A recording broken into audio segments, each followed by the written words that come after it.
행함이 있는, 인격적 반응이 있는 그런 신앙인이 되라고 권면을 했습니다. 그리고 그 권면의 결론 부분은 3장 마지막에 보면 17절 이후에 보면 위로부터 난 지혜라고 이렇게 말씀합니다. 그래서 그 위로부터 난 지혜, 하나님의 통치를 받고 살아가는 행함이 있는 신자들의 삶에는 화평으로 말미암아 의의 열매가 있다라고 말씀합니다. 이 말씀들은 각자의 신앙 상태를 말씀으로 점검해 볼 수 있는 바로미터가 되겠습니다. 저와 여러분들은 모두 다 하나님의 자녀이며 예수 그리스도 안에서 하나님의 통치를 받는 백성들입니다.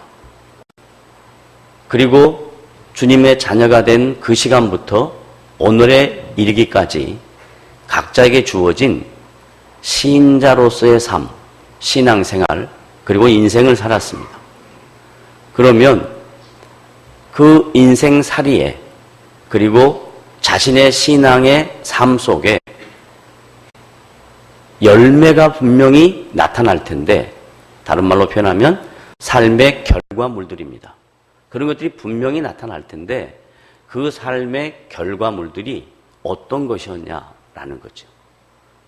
그리고 그 삶의 열매가 어떻게 맺혀졌느냐 하는 게 여러분과 하나님 사이의 인격적인 신앙인의 바로미터가 되겠습니다. 그리고 이제 사도 야고보는 한 개인으로 신앙생활은 끝나는 것이 아니라 성도 각자 개개인들이 모여진 공동체, 교회 공동체에게 4장부터 5장까지 교회 공동체 안에서 성도들은 어떻게 신앙생활해야 하는가 하는 지침을 가르쳐 줍니다. 그 지침 중에 깜짝 놀라는 것은 교회 공동체 안에는 싸움이 있고 다툼이 있다라는 이야기입니다. 2000년 전의 얘기입니다. 그리고 성령께서 역동적으로 일하셨던 초대교회 때의 일입니다. 여기서 역동적인 성령의 일하심이란 죽은 자가 살아나는 일도 있습니다. 수많은 다양한 병자들이 고침을 받는 일도 있습니다. 뿐만 아니라 이성이나 상식으로 이해되지 않는 초자연적이고 기적적인 사건들이 교회 공동체 안에 나타납니다. 그들은 자기들의 소유를 나누어서 썼습니다. 필요를 서로 채웠습니다. 마치 이상주의 국가와 같은 유토피아가 초대교회 성도들의 삶 속에 나타났습니다. 그런데 얼마 되지 않았습니다. 오순절 성령 강림이 임하고 야고보 사도가 이 말씀을 쓸 때까지 걸린 시간은 30년도 안 됩니다. 다른 말로 말하면 성령의 일하심을 눈으로 목도했던 동시대의 사람들입니다. 죽은 자가 살아난 걸 봤고 많은 병자들이 일어나는 걸 봤고 그리고 자기의 물건을 서로 나누어 통용하고 피로를 채워주는 이 유토피아적 삶과 같은 모습들이 얼마 전에 있었단 말이에요. 그런데 30년도 채 지나기 전에 교회 공동체 안에 성도들끼리 다툼이 생기고 싸움이 생기더라라는 겁니다. 이 말씀은 우리들에게 무엇을 시사하냐? 이 땅에 있는 모든 교회는 이 세상에 있는 지역을 불문하고 시공간을 초월해서 이 땅에 있는 모든 교회는 연약해서 흠이 있어서 부족해서 다툼과 싸움이 있을 수밖에 없다라는 것입니다. 그것을 먼저 전제하는 겁니다. 여러분들이 같이 신앙생활 하면서 갈등을 가질 수 있습니다. 오해를 가질 수 있습니다. 상대방을 이해하지 못하는 자신만의 성이 있을 수 있습니다. 이것이 잘못된 것이 아니고 이것은 분명히 우리의 신앙 공동체 안에 공존한다는 것입니다. 그런데 마지막 때가 되면 이 교회 공동체를 어지럽게 하는 내부의 갈등과 외부의 교회를 분열시키는 그런 일들이 일어납니다. 소위 한국교회는 내부의 갈등은 별거 아닙니다. 주도권의 싸움입니다. 누가 교회의 주도권을 쥐고 있느냐 하는 것의 내부의 갈등입니다. 외부는 교회를 분열시키는 가장 큰 요인은 교리, 진리를 왜곡시키는 것입니다.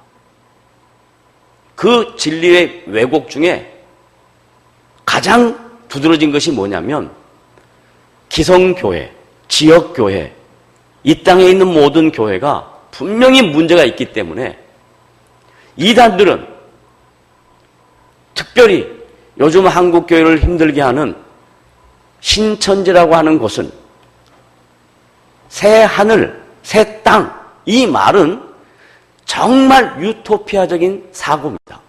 거기서부터 출발하니까 교회 안에 갈등과 다툼과 문제가 있는 것을 견뎌내지 못합니다. 그리고 그것을 문제라고 생각합니다. 그래서 그 사람들이 이 땅에 있는 교회를 어지럽게 할 때, 분열시킬 때 항상 그 작전은 인간의 허물과 인간의 연약함, 그것들을 맹공합니다. 그러면 여러분 가만히 한번 생각해 보세요. 앞으로 얼마 남지 않은 대선에 더 그런 것들이 많이 나오겠습니다만은 한 사회인 구성원으로 사회 공동체의 한 일원으로 살아가는 그 사람의 인생 역사의 족적을 어릴 때부터 쫙 들여서 파면 먼지 안 나는 사람이 어디 있습니까? 문제 없는 사람이 어디 있습니까? 그런데 그 잘못된 교리를 증거하는 신천지라는 곳은 그 문제를 공략합니다. 그러면 들어보면 맞는 것 같거든요. 그래 맞아. 그런데 교회 공동체 안에서 전하는 이 계시된 진리의 말씀을 전하는 것 안에는 찔림이 있거든요. 분명히 하나님의 말씀은 바른 교훈이 있습니다. 책망이 있습니다. 그런데 그런 바른 교훈과 책망하지 않습니다. 그리고 자기들이 옳다라고 강조합니다. 그러면 그 말에 넘어가기 시작합니다. 지금 한국교회는 이 일이 무척이나 매우 심각한 지경에까지 이르렀습니다. 다시 정리하면 이 땅에 있는 모든 교회는 다툼이 있을 수밖에 없고 싸움이 있을 수밖에 없다. 이게 전제입니다. 그러면 사도 야고보가 왜 너희 중에 다툼이 있느냐? 왜 싸움이 있느냐? 정곡을 찌릅니다.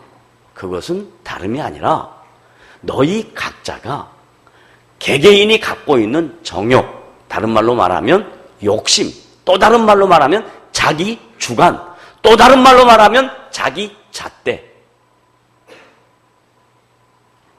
자기 주관, 자기 잣대, 자기의 주관적인 체험, 이런 것을 근거로 자꾸 나눔을 갖는단 말이에요. 저 사람은 내 마음에 들어. 저 사람은 내 마음에 들지 않아. 저 사람의 신앙은 문제가 있는 것 같아. 저 사람의 신앙은 괜찮은 것 같아. 자기가 기준입니다. 성경 어디에 하나님의 뜻을 강조하면서 한 개인의 주관적인 체험이 옳다고 한 곳이 없습니다. 성령은 우리가 하나 되게 하신 것을 힘써 지키라고 하는 게 성령의 뜻입니다. 하나님의 마음입니다. 그러면 나의 주관, 나의 생각, 이것들을 가지고 말하는 것은 성령께서 하는 일이 아니거든요. 자기는 착각하고 있는 겁니다. 성령께서 하시는 일은 뭐냐면 내 생각과 좀 달라도 내가 원하는 것과 기준에 못 미쳐도 기다려줄 줄 알고 견딜 줄 알고 참아낼 줄 알고 이해할 줄 알고 용납할 줄 알고 용서할 줄 아는 게 성령의 일하심입니다. 근데 그거 안 하려고 그러거든요. 자, 너희 중에 다툼이 있느냐 싸움이 있느냐 있다는 얘기입니다. 그리고 그 다툼의 원인이 뭐냐? 자기 주관이다 하는 것까지 지금 말씀을 이어가고 있습니다. 그러면 이제부터 이 말을 직접적으로 우리에게 적용하지 말고 야고보가 이 말을 쓸 때 이 말을 듣고 있는 수신자 쪽으로 가봅시다. 이 말을 듣고 있는 초대교회 수신자는 누구냐면 유대인 중에 그리스도인들입니다. 유대인 중에 그리스도인. 다른 말로 말하면 구약의 율법을 잘 지켜왔고 하나님을 잘 섬겼다고 하는 사람들 중에 예수 그리스도를 성령의 일하심에 따라 성령의 은혜에 따라 예수를 믿고 하나님의 자녀가 되어서 교회에 출석하는 사람입니다. 그래서 유대인, 그리스도인. 또 다른 부류는 하나님이 누군지도 모르고 율법이 뭔지도 모릅니다. 그리고 자기 조상들이 섬겼던 그 신을 의지하고 순종하며 살았던 전통과 관습, 그런 신적 가치관을 갖고 있다가 성령께서 그 마음을 들여서 복음을 전하는 선교자들의 복음의 메시지에 따라 예수를 믿게 된 사람입니다. 그 사람들이 교회 안에 들어왔습니다. 그래서 딱 두 부류입니다. 자, 이해하기 쉽게 죄송합니다. 어떤 게 좋고 어떤 게 나쁜 게 아니니까 이쪽 오른쪽은 유대인 그리스도인 다 같이 따라서 시작. 이쪽은 따라하지 말고 자 이쪽 뭐요? 유대인 그리스도인. 자 이쪽은 편의상 이방인 그리스도인 시작. 성가대도 또 이쪽에 찬양대도 같이 다시 이쪽 뭐요? 시작. 이방인 그리스도인. 유대인과 이방인은 본질적으로 연합할 수가 없습니다. 왜냐하면 유대인들의 전통적 가치관은 이방인들을 인격적으로 취급하지 않았습니다. 이방인들을 뭘로 취급했냐면 짐승처럼 여겼습니다. 그 짐승 중에 가장 이렇게 하등하다고 생각하는 견 취급을 했습니다.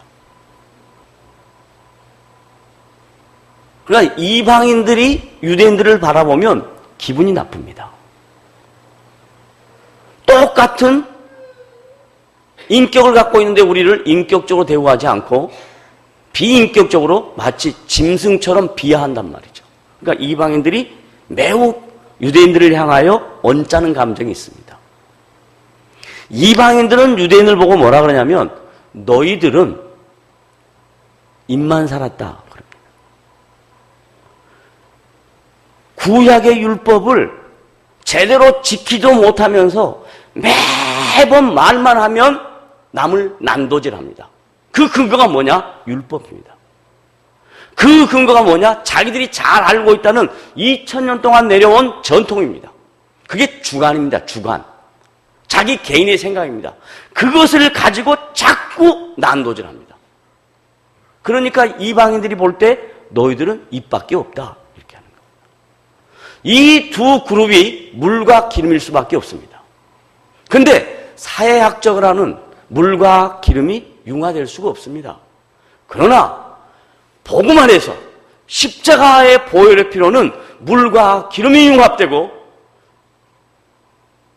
복음 앞에서는 십자가 앞에서는 인종과 남녀의 차별과 그리고 자유인과 종의 신분의 내용들이 전혀 의미가 없는 것입니다. 다 하나님 앞에, 복음 앞에, 십자가 앞에 다 같은 존재들인 겁니다. 할례자냐 무할례자냐 관계없습니다. 종이냐 자유자냐 관계없습니다. 남자냐 여자냐 관계없습니다. 이방이냐 유대인이냐 관계없습니다. 모두 다 그리스도 앞에 다 하나님을 알지 못하면 죄인으로 섰다가 예수 그리스도의 십자가의 사건으로 말미암아 복음을 깨닫게 되면 이제 과거의 나의 존재와 신분은 다 없어지고 하나님이 우리를 거룩한 백성으로 불러들이신 겁니다. 이것은 교리입니다. 이것은 사도들이 증거한 복음의 메시지의 내용이었습니다. 그럼 여러분 잘 들어보세요. 여러분이 오늘 말씀을 듣고 하나님의 말씀을 듣습니다. 그런데 그 말씀을 듣는 순간 아이고 내가 잘못했구나, 내 가치관이 문제구나, 이제부터는 그러지 말자, 그래서 그 다음부터 절대 안 그러는 사람 거의 없습니다. 들을 때는 목사님 말씀, 주의 말씀, 하나님의 말씀이라고 인식하고 인정하고 아멘이라고 하지만 딱 예배를 마치고 나가서 상대방을 대면하는 그 순간 여러분의 마음속에 있는 그 감정은 사라지지 않습니다. 이게 로마서 7장에서 사도 바울이 이렇게 얘기합니다. 내 안에, 내 마음에, 내 인격에 두 가지의 법이 있다. 하나는 육신의 법이다. 육신의 법, 다른 말로 말하면 지금까지 자기가 살아왔던 가치관, 전통, 자기의 주관, 그리고 내 안에 생명의 성령의 법이 있다. 그런데 이 생명의 성령의 법과 내 안에 있는 육체의 법이, 사망의 법이 매일 싸운단 말이에요. 매일 순간순간 싸운단 말이에요. 그런데 본질적으로는 성령의 생명의 법이 이기게 돼 있지만 여러분이 살아가고 있는 삶의 현장에서는 생명의 성령의 법이 이기기보다는 육체의 사망의 법이 여러분을 잡아 끌어간단 말이에요. 그렇기 때문에 사도 바울이 그런 위대한 하나님의 종도 오호라 나는 공고한 자로다. 내 안에 눌리는 것이 있다. 분명히 아는데 그게 안 된다 이 말이에요. 그게 안 된다. 그러니 어떻게 하면 좋겠나? 그리고 넘어가서 8장에 가서 뭐라고 이야기냐면 결론으로 이렇게 합니다. 그러므로 그리스도 예수 안에 있는 자에게는 정죄함이 없나니. 사도 바울이 갖고 있었던 내 안에 두 가지의 이 마음은 어디 안에서 풀리냐? 예수 그리스도의 마음이 내 안에 들어올 때 그때 풀리고 그리스도 예수의 마음이 내 안에 들어오지 않으면 내 안에 있는 육체의 다른 사망의 법이 나를 눌러서 자꾸 정죄한다 이 말이에요. 그래서 이방인들과 유대인들이 하나가 될 수가 없었습니다. 그 갈등의 골을 어떻게 해결해 줄 수가 없었습니다. 그래서 사도 야고보가 기가 막힌 얘기를 합니다. 너희들 안에 다툼과 싸움이 있는 것은 정욕 때문이다. 인간의 욕심 때문이다. 자기의 주관 때문이다. 자기가 살아왔던 삶의 방식 때문이다. 여러분, 문제를 해결하려면 내 삶의 방식으로 상대방을 쳐다보면 절대 문제 해결이 안 됩니다. 주님의 마음으로 상대방을 바라보고 이해할 때 그때 문제 해결이 생깁니다. 중요한 건 주님의 마음으로 상대방을 바라보려고 아무리 노력해도 결국 우리는 주님이 아니더란 말이죠. 인간이더란 말이죠. 그러니까 한계가 있는 것입니다. 견디는데, 참는데 한계가 있는 것입니다. 그 한계를 넘어가면 폭발을 하는 겁니다. 왜? 감정이 있으니까. 목사님이니까 예수님처럼 다 용서하고 이해해야죠. 만약에 그게 진리라면 난 목사 안 할 거예요. 목사도 사람이에요. 견딜 수 있는 데까지, 참을 수 있는 데까지 견딥니다. 그러나 내가 죽으려고 그러면 여기는 안 되겠다. 여기까지는 안 되겠다. 그러면 나는 기부업하자. 어떻게? 하나님께 맡기자. 하나님이 알아서 하시도록 두자. 그러면 그분이 결국은 협력하여 선을 이룰 것이다. 저는 그걸 믿습니다. 자, 사도 야고보는 교회 안에 다툼이 있고 싸움이 있는 문제에 대한 원인 분석을 해주고 난 다음에 그 다음 그 과정과 결과를 기가 막힌 내용으로 설명을 합니다. 뭘로 설명하냐면 신앙생활하는 사람은 기독교인이든 타종교이든 다 바람이 있습니다. 기대가 있습니다. 소망이 있습니다. 뭐가 이루어지기를 원하는 것들이 있습니다. 그걸 다른 말로 말해서 구하는 것이라 이야기합니다. 그걸 또 다른 말로 말해서 기도라 이야기합니다. 여러분 기도할 때 어떻게 합니까? 대부분 기도의 끝을 가면 전부 다 뭐죠? 뭐예요? 제가 해볼까요? 후렴을 주십시오, 주십시오, 주십시오. 제가 옆에서 기도 듣고 있다 보면 계속해서 주십시오, 주십시오, 주십시오 그래요. 그러면 그분이 야, 좀 시차를 줘야지 내가 줄 거 아니냐.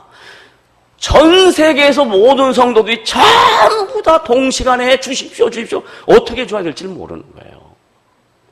이건 그냥 여러분에게 이해하기 쉽게 하기 위해서 그렇습니다. 하나님은 무소부재하시고 하나님의 능력은 우리처럼 뭘 하나 빼서 여기 주고 뭘 하나 빼서 주고 이런 분 아니에요. 시공간을 초월한 분이기 때문에 동시에 다 하실 수 있어요. 그러나 여러분의 이해를 돕기 위해서 하는 얘기예요. 사도 야고보가 초대교회 성도들 가만 보니까 하나님 앞에 구해요. 이것 주세요, 저것 주세요, 구해요. 그런데 너희들이 구하지 못하는 이유가 있다. 구해서 받지 못하는 이유가 있다. 그 이유가 뭐냐? 그것도 다른 말로 말하면 자기 욕심으로, 자기 정욕에 끌려서 그런다. 그러니까 신앙생활을 하면서 우리는 얼마나 많이 신앙의 이름으로 자기 욕심을, 자기를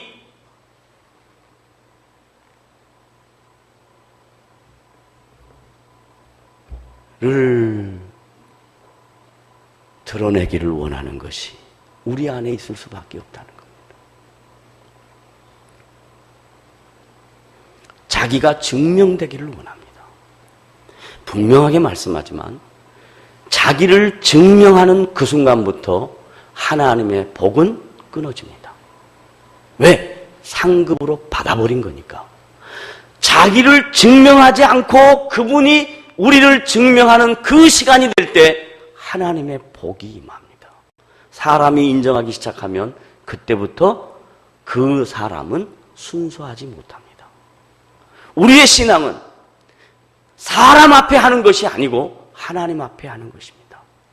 왜냐하면 유대인들은 그들의 삶은 종교와 밀접한 관계, 뗄래야 뗄 수 없는 관계입니다. 눈만 뜨면 하나님 부릅니다. 하루 종일 하나님 부릅니다. 그리고 잘 때도 하나님 부릅니다. 유대인들입니다. 그들은 그들의 종교생활을 크게 세 가지로 요약할 수 있습니다. 금식, 기도, 구제입니다. 이게 얼마나 훌륭한 것입니까? 금식, 나를 절제하기 위해서, 나를 통치하고 나를 복종케 하기 위해서 안 먹습니다. 먹는 것까지 참으면서 율법을 지켜보려고 합니다. 그런데 그것을 할 때 어디 앞에 하냐? 사람 앞에 한단 말이에요. 사람 앞에. 너는 금식하지 않지? 나는 금식한다. 내가 얼마나 센 줄 아냐? 안 먹고도 나는 하나님의 뜻을 순종하려고 그런다 하고 자기가 벌리는 거예요. 그러면 그 순간 모든 것은 다 사라진다. 기도, 사람들 앞에 보이려고 시장 앞에 사람들이 모이는 곳에 가서 손 올리고, 보편적으로 유대인들은 손을 올리고 기도를 했습니다. 시편에 보면 그냥 손을 올리고 기도합니다. 그러면 다른 사람들이 볼 때 저 사람은 지금 기도하고 있구나 아는 겁니다. 그 순간 하나님은 그의 기도에 귀 기울이지 않습니다. 왜? 골방에 들어가서 은밀하게 나를 만나자. 주님 말씀합니다.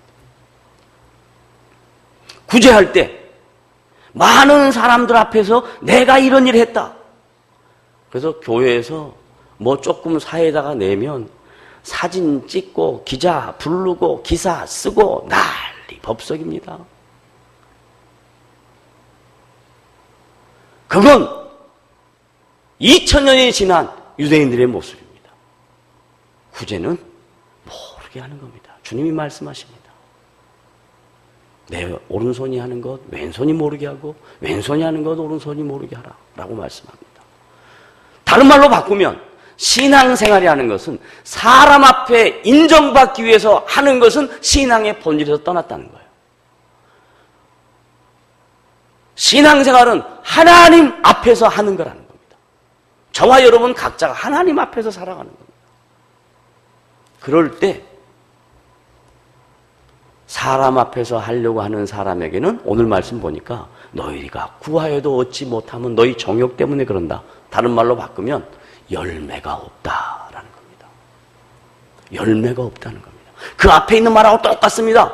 3장 위로부터 난 지혜는 성결하고 쭉 설명하고 평강으로 말미암아 의의 열매를 맺는다. 그 말을 이어서 반대로 자기 정욕을 위하여 자기 욕심을 위하여 사람 앞에 하면 열매가 없다. 아무리 구해봐라. 열매가 없다. 그럼 어떻게 하면 열매가 있냐? 다투려고 하는 문제가 생겼을 때, 싸움의 갈등의 원인이 생겼을 때, 봐도 못 본 척, 들어도 못 들은 척, 알아도 모른 척, 그리고 그 짐을 내가 지고 상대방의 연약함을 내가 감당하고 그리고 하나님 앞에 눈물로 나아갈 때 그때 하나님이 열매를 맺힌다는 것을 아셔야 합니다. 이게 기독교 신앙입니다. 이게 기독교 신앙입니다. 그런데 우리는 이 기독교 신앙을 어떻게 변질시키냐? 자기 열심, 자기 열정, 자기 헌신, 내가 누군데? 뭔데요? 뭡니까? 뭡니까? 아무것도 아니거든요. 하나님 앞에 서 있는 한 사람에 불과하거든요.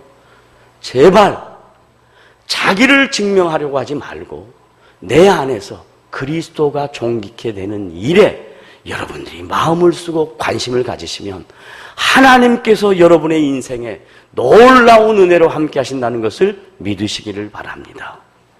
이게 사도 바울이 빌립보 교회에게 쓴 편지의 내용입니다. 빌립보서 가봅시다.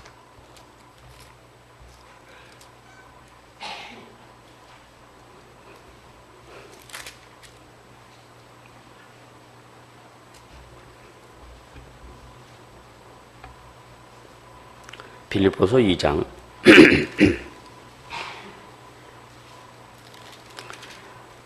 12절부터 빌립보서 2장은 예수 그리스도가 어떤 분이신가를 설명한 내용입니다. 그리고 12절부터는 그 내용을 근거로 어떻게 신앙생활을 해야 되는가 하는 지침입니다. 다 같이 시작. 그러므로 나의 사랑하는 자들아 너희가 나 있었을 때뿐 아니라 더욱 지금 나 없을 때도. 지금 이 말이 뭔 말이냐? 나 없을 때, 바울이 없을 때. 바울 지금 어디가 있어요? 감옥에 가 있어요. 나 없을 때도. 그 다음 시작. 항상 복종하여. 뭘 복종해? 주의 말씀. 그 다음 시작. 두렵고 떨림으로 너희 구원을 이루라. 여러분, 두렵고 떨린다는 말은 누구를 비교할 때는 절대 두렵고 떨리는 마음이 없습니다. 하나님 앞에 설 때 두렵고 떨리는 마음이 있습니다. 사람 앞에서 누구를 비교할 때는 두렵고 떨리는 마음이 없습니다. 왜냐하면 너 잘한 거 있으면 나 잘하는 거 있거든요. 그런데 하나님 앞에 서면 두렵고 떨리는 마음이 있을 수밖에 없습니다. 아무리 잘해도 우리는 허물이 있기에 하나님 앞에 서라. 그 다음 13절 시작. 너희 안에서 행하시는 이는 누구나 하나님이다. 봐보세요. 교회에서 행하는 모든 일은 우리가 하는 것처럼 보이지만 결국은 우리 안에서 행하시는 분은 누구라고요? 하나님이셔요. 이것이 안 보이고 교회 안에서 행하는 일들이 내가 보이면 자기가 증명되면 그 다음 말씀 나와요. 다 같이. 너희 안에서 행하시는 이는 하나님이시니 시작. 자기의 기쁘신 뜻을 위하여. 자기는 누구예요? 하나님의 기쁘신 뜻을 위하여. 그 다음 시작. 너희에게 소원을 두고 행하시나니. 누가? 하나님이. 14절 시작. 모든 일을 원망과 시비가 없이 하라. 하나님이 일하신다는 것을 알면 내가 안 해도 된다는 걸 압니다. 내가 잘못해도 이 일은 될 수 있다는 것도 압니다. 하나님이 행하시는 걸 알면. 그런데 하나님이 행하시는 걸 모르고 내가 해야 된다라고 생각하면 나와 다른 사람이, 어느 누구도 같은 생각하는 사람이 아무도 없습니다. 아무도 없습니다. 살면 살수록 다르구나 하는 것만 인식하게 됩니다. 살면 살수록 다르구나 하는 걸 인식하게 됩니다. 어떻게 다른 사람과 내가 하나가 돼서 원망과 시비가 없겠습니까? 내 마음으로 하면 원망과 시비가 있을 수밖에 없습니다. 그런데 교회 일은 하나님이 행하신다. 하나님이 일하신다. 이걸 알면 원망과 시비가 없어요. 내가 하는 게 아니니까. 내 기준으로 생각하는 게 아니니까. 뒤집어서 설명하면, 그러면 교회 일할 때, 싸움과 다툼이 날 때, 야고보 사도가 교회 공동체 안에 너희에게 싸움과 다툼이 있다. 그것은 정욕 때문이다. 그렇게 이야기했어요. 그럼 빌립보서의 사도 바울이 우리 안에서 행하시는 이 하나님이시다 그랬는데, 요 말 빼버리고 내가 하면 모든 일에 원망과 시비가 생깁니다. 그러면 교회는 갈등합니다. 그러면 그 갈등이 교회의 갈등으로 끝나면 좋은데, 잘 들어보세요. 그게 교회의 갈등이 아니고요, 하나님의 일을 막는 것이 됩니다. 그러니까 하나님이 자기의 일을 막으니까 열매를 안 줍니다. 원망과 시비가 없이 하나님이 행하시는 것을 알고 하나님이 행하신다면 내가 지자. 내가 하는 것이 맞다고 해도 그냥 모른 척하자. 그렇게 했을 때 하나님이 거기서 열매를 맺힙니다. 봐라, 교회 일은 너희가 하는 게 아니다. 하나님 내가 한다. 너희들은 그저 순종하고 그저 그분을 신뢰하고 순전한 마음으로, 진실한 마음으로 자기에게 주어진 일에만 충성해라. 남 볼 필요 없다. 인생을 살다가요, 의미 있는 인생이 되려면 자기 돌아보는 것도 힘듭니다. 남 돌아볼 시간 없습니다. 이게 신앙인의 답입니다. 나 돌아보는 거, 그거 고쳐서 만들어가는 거, 그것도 시간이 부족해요. 우리가 분명히 주님 앞에 설 텐데, 주님 앞에 섰을 때 주님이 우리에게 물으십니다. 나를 돌아보자, 나를. 마지막 결론입니다. 그 이유를 설명할, 원망과 시비가 없이 하라. 왜냐하면 15절 시작. 이는 그러지 말고 그걸 왜냐하면으로 바꿔보세요. 다 같이 시작. 왜냐하면 너희가 흠이 없고 순전하여 어그러지고 거스리는 세대 가운데서. 지금 우리가 어디 있냐? 2000년 전에도 그 세상은 어그러지고 거스리는 세대였습니다. 근데 2000년이 지난 지금 우리 모두가 생각할 때 말세 지말과 같다라고 하는 이 시대는 더더욱 어그러지고 거스리는 세대입니다. 이 세상에서 하나님이 우리를 흠없고 하나님의 온전한 사람으로 만들기 위하여 하나님이 행하시는 일을 알고 너희들이 나서지 마라. 원망과 시비가 없이 해라. 이렇게 얘기한단 말이에요. 여러분에게 좋은 적용거리 하나 말씀드릴게요. 이런 말씀을 어떻게 내 삶 속에 적용할까? 그러면요, 다른 거 없어요. 당신 말이 맞다. 이러면 원망과 시비가 없습니다. 다 같이 한번 시작. 이게 쉬워요, 어려워요? 가슴이 찢어지도록 어렵지요. 근데 연습을 해보니까 되더라고요. 연습을 해보니까 당신 말이 맞다. 연습을 해보니까 되더라고요. 왜냐하면 너희가 흠이 없고 순전하여 어그러지고 거스리는 세대 가운데서 다 같이 시작. 하나님의 흠없는 자녀로 세상에서 그들 가운데 뭘로? 빛들로 나타내며. 제가 읽습니다. 생명의 말씀을 밝혀 나의 다름질이 헛되지 아니하고 수고도 헛되지 아니하므로 그리스도의 날에 내가 자랑할 것이 있게 하려 함이라. 다른 말로 말하면 다름질을 했는데 헛다름질 할 수도 있다라는 이야기입니다. 수고를 했는데 헛수고를 했다라는 것도 있다라는 이야기입니다. 열심히 주님을 섬긴 것 같은데 그 결과가 헛것일 수 있다는 겁니다. 어쩔 때 내 안에 나의 기준이 세워졌을 때, 어쩔 때 그 일을 내 힘으로 하려고 했을 때, 이게 다름질도 했는데 수고도 했는데 결과는 헛것이다. 아까 제가 그랬죠? 아무 열매가 없다라는 겁니다.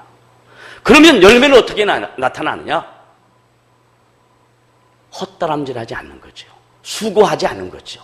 내가 드러나려고 하는 것이 아니죠. 나를 증명하려고 하는 거 아니죠. 그저 은혜로, 하나님이 주신 은혜로 했습니다.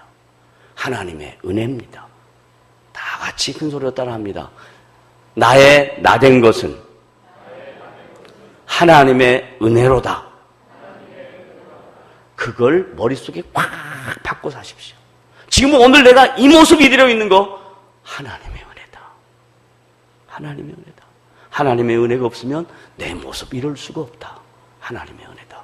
이런 마음을 갖고 사는 사람들은 다툼과 싸움과 원망과 시비를 줄일 수 있는 가능성을 갖게 됩니다.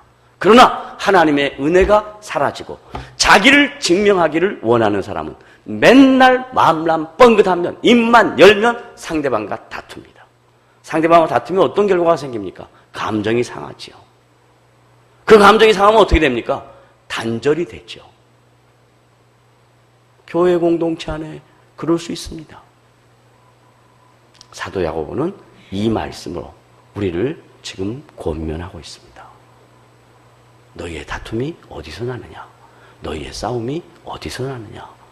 우리가 다툴 수도 있고 싸울 수 있는데 그것은 전부 자기 주관, 자기 중심, 자기 경험, 자기 지식, 자기 판단으로부터 생기는 것이니 그것을 벗어버리고 하나님의 관점을 덧입고 말씀으로 하나님의 마음을 마음에 담아 그 뜻에 따라가보려고 순종하는 것, 안 되는 것을 해보려고 각오할 때 기도하는 것, 그것이 생명력 있는 성도의 삶의 자태라고 오늘 우리에게 권면하십니다.